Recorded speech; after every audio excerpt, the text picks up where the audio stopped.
नमस्कार, मैं हूं प्रज्ञा मिश्रा और आप देख रहे हैं उल्टा चश्मा यूसी। रिपोर्ट्स कह रहे हैं कि अब तक 22 किसान बॉर्डर पर आंदोलन करते करते मर गए। बंगाल में सौरव गांगुली जी की तबीयत खराब होती है तो पूरी सरकार ट्वीट करने लग जाती है, करना भी चाहिए, लेकिन 22 किसानों की मौत पर सरकार की जुबानों पर ताले लगे हैं। यह है किसानों के लिए सरकार का दोहरा चरित्र। खैर, आज मैं आपसे बात करूंगी कि सरकार कृषि कानून वापस क्यों नहीं लेना चाह रही है, उसकी मजबूरी क्या है। देखिए, जब सारे उद्योग धंधे फेल हो गए थे, जब सारी इंडस्ट्रीज डूब गई थी, तब भी देश के किसानों ने ही देश की अर्थव्यवस्था को संभाले रखा। खेती ही एक ऐसा उद्योग था जो मुनाफे में था। अब सारे कॉर्पोरेट की गिद्ध नजर किसानों पर है, खेती पर है, फसल पर है, किसानों की जमीन पर है।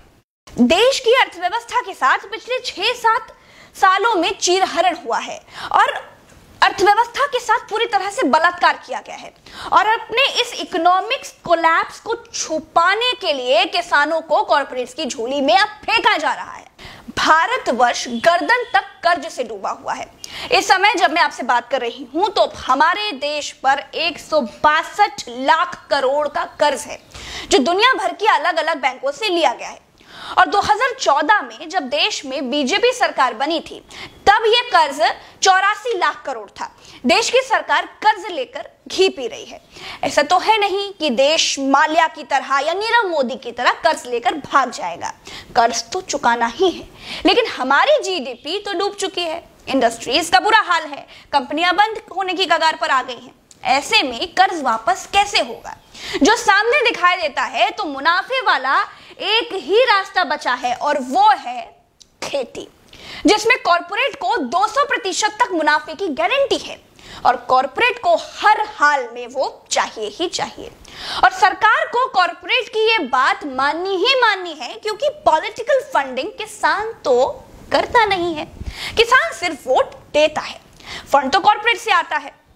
तो अब अगर आप कृषि कानून की जगह पर कॉर्पोरेट कानून कहें तो बात ज्यादा क्लियर समझ में आएगी। सरकार ने अपने कानून में कहा है कि किसान भंडारण कर सकता है।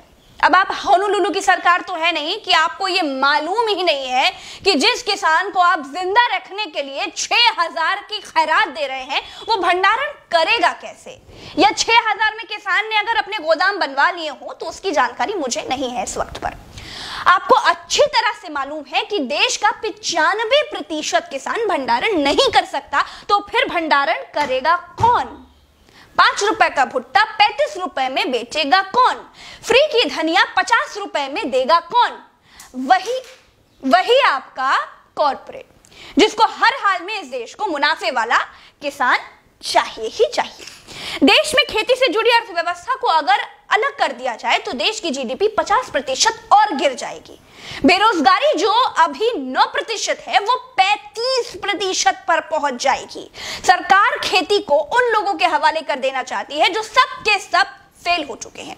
अर्थव्यवस्था को मजबूत करने का इस वक्त पर सरकार के पास किसी तरह का कोई रोड मैप है ही नहीं। देश को जिंदा रखने के लिए सबसे बड़ी जरूरत है अन्न, और कॉर्पोरेट अब इस अन्न उद्योग पर कमांड करना चाहता है किसी भी हाल में। और जो बेवकूफ मुझसे ये कहते हैं कि एमएसपी यानी न्यूनतम समर्थन मूल्य खत्म होगा ही नहीं, वो ये बताएं कि सिलेंडर से सब्सिडी कैसे खत्म हो रही है, वो ये बताएं कि एयर इंडिया कैसे खत्म हो रहा है। जो ये कहते हैं कि मंडियां खत्म नहीं होगी, वो ये बताएं कि जियो के आगे बीएसएनएल कैसे खत्म हो रहा है। क्या आप भरोसा दिला सकते हैं कि किसान कॉर्पोरेट की हाथ का कठपुतली नहीं बन जाएगा? जो लोग पैसे से पैसा बनाते हैं, जिन लोगों को किसानों की मौतों से कोई मतलब ही नहीं है, जो लोग पैकिंग करके 5 का भुट्टा 35 में बेशर्मी से बेचते हैं, वो किसानों को पैरों की जूती नहीं बनाएंगी, इसकी क्या गारंटी है? और जो लोग आज मौन हैं, जो लोग आज ठेले से फ्री की धनिया खरीद कर मिर्ची भरकर चल देते हैं, वो ये जान लें कि यह कानून महंगाई की गारंटी है। तो ठीक है, आप मौन रहिए और महंगाई का इंतजार कीजिए। आज के लिए बस इतना ही। जय हिंद, नमस्कार।